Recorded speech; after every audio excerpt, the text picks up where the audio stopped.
भारत के पहले digital mobile news channel metro TV में आपका स्वागत है। मैं हूं अनामिका।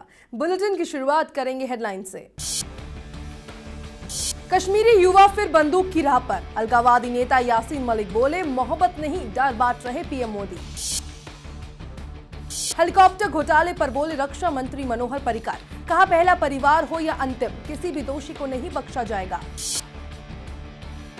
अंग्रेजी में योजनाओं की जानकारी देने पर मीडिया के सामने उमा भारती की क्लास, अधिकारियों से कहा अंग्रेजी का उपयोग करें, मुझे हिंदी में दे जानकारी। प्रत्यूषा बैनर्जी की खुदकुशी के बाद बॉयफ्रेंड राहुल राज ने पहली बार तोड़ी चुप्पी, कहा काम्या पंजाबी बताएं, कहां है मेरा 9 साल का बेटा। और भारत की महिला पहलवानों ने रचा इतिहास, साक्षी और विनेश ने ओलंपिक के लिए किया क्वालिफाई। अब नजर डालते हैं कुछ और बड़ी खबरों पर। जम्मू कश्मीर के पुलवामा में आतंकवादियों के साथ मुठभेड़ में सेना ने 3 आतंकवादियों को मार गिराया है, जबकि इलाके में सर्च ऑपरेशन के बाद सेना ने अभियान खत्म कर दिया है। सेना ने आतंकियों के छिपे होने की सूचना मिलने के बाद ये कार्रवाई की। पीएम मोदी ने अगुस्टा वेस्टलैंड मामले पर चुप्पी तोड़ते हुए तमिलनाडु में एक चुनावी रैली में पहली बार हेलीकॉप्टर डील के मुद्दे को उठाया। पीएम ने कहा कि हेलीकॉप्टर डील में चोरी करने वालों को सजा मिलनी चाहिए। दिल्ली के सीएम केजरीवाल ने केंद्र की मोदी सरकार पर आरोप लगाया है कि वो गंभीरता से अगुस्टा वेस्टलैंड मामले की जांच नहीं कर रही है। उन्होंने कहा कि यदि केंद्र भ्रष्टाचार निरोधक शाखा को दिल्ली सरकार के हवाले कर दे तो वो दिखा देंगे कि ऐसे मामलों की जांच कैसे की जाती है। अगुस्टा वेस्टलैंड घूसकांड में केंद्र और कांग्रेस के हंगामे और धरने के बाद अब आम आदमी सड़कों पर उतर आई है। बड़ी संख्या में आप कार्यकर्ता चोपड़ा डील के खिलाफ प्रदर्शन करते हुए 7 एनसीआर यानी प्रधानमंत्री आवास का घेराव किया। रक्षा मंत्री मनोहर पर्रिकर ने आशंका जाहिर की कि जुलाई 2014 में भारतीय वायुसेना के रिकॉर्ड रूम में लगी आग की घटना चोपड़ा डील स्कैम से जुड़ी हो सकती है। रक्षा मंत्री ने कहा कि उस रहस्यमयी आग का मकसद अगुस्टा वेस्टलैंड स्कैम से जुड़ी फाइलों को नष्ट करना हो सकता है। बीजेपी सरकार में कैबिनेट मंत्री रह चुके अरुण शौरी ने एक बार फिर प्रधानमंत्री मोदी और उनकी सरकार पर हमला बोला है। शौरी ने पीएम को अहंकारी करार दिया और उन पर एक व्यक्ति के प्रभुत्व वाली राष्ट्रपति प्रणाली की सरकार चलाने का आरोप लगाया। सूखा प्रभावित राज्यों के मुख्यमंत्रियों के साथ पीएम मोदी नई दिल्ली में बैठक की। इस दौरान यूपी के सीएम अखिलेश यादव ने भी प्रधानमंत्री मोदी से मुलाकात कर राज्य की स्थिति पर बातचीत की। यूपी सीएम के साथ राज्य के चीफ सेक्रेटरी आलोक रंजन भी बैठक में मौजूद रहे। अखिलेश यादव ने केंद्र की वाटर ट्रेन लौटाने के बाद कहा कि बुंदेलखंड में पानी है और हर जगह ट्रेन से पानी नहीं भेज सकते। गांव तक ट्रेन नहीं जाएगी, वहां टैंकर से ही पानी भेज सकते हैं। उन्होंने कहा कि केंद्र को सूखे पर सभी जानकारी दी गई है और नष्ट हुई फसलों के लिए 10 करोड़ की आर्थिक सहायता मांगी गई है। संस्था पंडित दीनदयाल विचार प्रकाशन द्वारा सिंहस्थ में 11 मई को समरसता स्नान और शबरी स्नान के आयोजन से विवाद की स्थिति बन गई है। इस आयोजन पर शंकराचार्य स्वरूपानंद सरस्वती ने कड़ी आपत्ति व्यक्त की है। नेपाल की राष्ट्रपति विद्या देवी भंडारी का 9 मई से प्रस्तावित भारत दौरा रद्द हो गया है। उन्होंने दौरा रद्द किए जाने की वजह सिंहस्थ कुंभ हादसे को बताया है। भंडारी ने कहा कि उन्होंने उज्जैन में कुंभ मेले में आंधी तूफान की वजह से 8 श्रद्धालुओं के मारे जाने के कारण भारत दौरा रद्द किया है।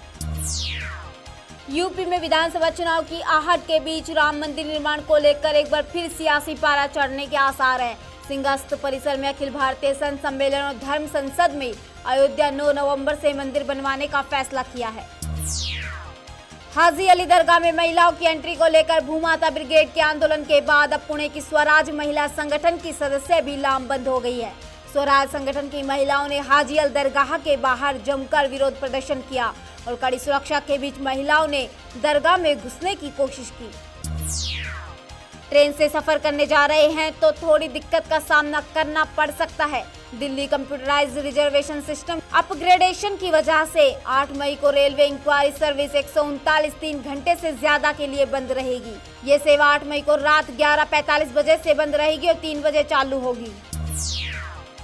भारतीय नस्ल की गायों को बचाने और उनकी नस्ल को बढ़ावा देने के लिए हरियाणा सरकार ने एक खास पहल की है। हरियाणा सरकार ने रोहतक में देसी गोवंश सौंदर्य प्रतियोगिता करा रही है। 2 दिन तक चलने वाली इस प्रतियोगिता के दूसरे दिन एक फैशन शो का आयोजित किया गया, जिसमें देसी गायों ने रैंप पर वॉक किया। जेएनयू छात्र संघ अध्यक्ष कन्हैया कुमार ने 9 दिन बाद अपनी भूख हड़ताल खत्म कर दी है। कन्हैया को अर्धचेतन अवस्था में एम्स में भर्ती कराया गया था। भूख हड़ताल पर बैठे छात्रों में से 5 ने अपनी भूख हड़ताल खत्म कर दी, जबकि अन्य 5 अभी भी भूख हड़ताल पर बैठे हुए हैं। दिल्ली के तिहाड़ जेल में बंद सहारा प्रमुख सुब्रत रॉय सहारा विशेष विमान से लखनऊ एयरपोर्ट पहुंचे। सुब्रत रॉय सहारा को मां के अंतिम संस्कार में हिस्सा लेने के लिए सुप्रीम कोर्ट ने 4 सप्ताह की पैरोल दे दी है। पहले से ही F-16 लड़ाकू विमानों की खरीद को लेकर तनाव में चल रहे पाक अमेरिका के रिश्तों में नई कड़वाहट आ सकती है। पाकिस्तान की खुफिया एजेंसी ISI पर पूर्व CIA station chief mark Kelton को जहर देने का आरोप लगा है। आपको बता दें कि लादेन को मारने वाली टीम के चीफ मार्क केल्टन ही थे। ब्रिटेन की राजधानी लंदन में बस ड्राइवर के बेटे सादिक खान को मेयर चुना गया है। कड़े मुकाबले में उन्होंने कंजर्वेटिव पार्टी के एक प्रत्याशी जैक गोल्डस्मिथ को हराया। लेबर पार्टी के सादिक लंदन के मेयर पद पर चुने जाने वाले पहले मुस्लिम हैं। न्यूयॉर्क के मेयर ने सादिक खान को बधाई दी है।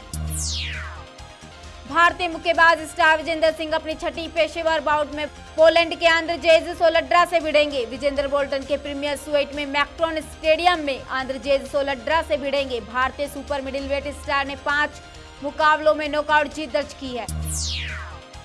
पाकिस्तान क्रिकेट बोर्ड ने मिकी औरतल को पाकिस्तान का मुख्य कोच नियुक्त कर दिया है। पिछले महीने वकार यूनुस ने वर्ल्ड T20 के बाद मुख्य कोच के पद से इस्तीफा दे दिया था।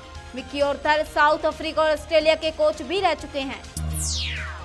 Romanian football club Dinamo Bucharest के मिडफील्डर पैट्रिक इंकेंग की एक लीग मैच के दौरान पिच पर हार्ट अटैक आने से मौत हो गई।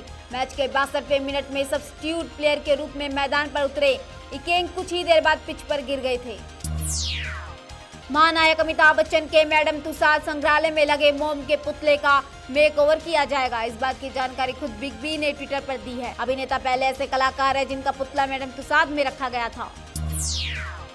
कोलकाता के जादवपुर यूनिवर्सिटी में बॉलीवुड डायरेक्टर विवेक अग्निहोत्री की film Buddha in traffic jam की स्क्रीनिंग को लेकर हंगामा हुआ।